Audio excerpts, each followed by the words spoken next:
ওয়ালাইকুম আসসালাম।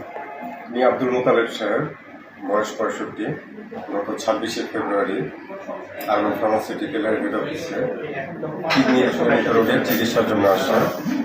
উনি ডায়াবেটিসের সমস্যায় ভুগতেছেন এবং ওনার ক্রিয়েটিনিন লেভেল ছিল তখন 2.5। ওনার প্রেসক্রিপশনে ওষুধগুলো দেওয়া হয়েছিল ডায়াবেটিসের উদ্দেশ্যে ডাইকেয়ার সহ সিরাপ, ব্রেন কেয়ার, কার্ডো কেয়ার এবং ভিভিয়ন। উদ্দেশ্য ছিল ক্রিয়েটিনিন লেভেলটা কমানোর জন্য। এবং উনি আজকে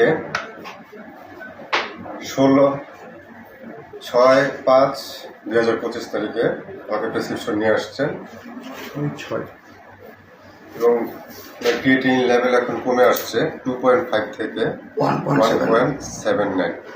উনি সিরাপ, ব্রেন কেয়ার এবং সিরাপ, ভিভিয়ন সাথে ডায়াবেটিসের ওষুধটা খেয়েছেন। আমরা এখন আব্দুল মোতালেবের সাহেবের কাছ থেকে শুনবো কি অবস্থা। আলহামদুলিল্লাহ, এখন আমি খুবই ভালো আছি। আগের থেকে শরীর স্বাস্থ্য, কথাবার্তা, চাল চলন সবই ভালো। আমার ডায়াবেটিস এখন 6। তার মানে ওষুধের রেজাল্টে তো আপনি এখন খুশি যথেষ্ট? জি আলহামদুলিল্লাহ। ধন্যবাদ মোতালেব সাহেবকে আমাদের সুযোগ দেওয়ার জন্য টেস্টিমনিতে। ধন্যবাদ।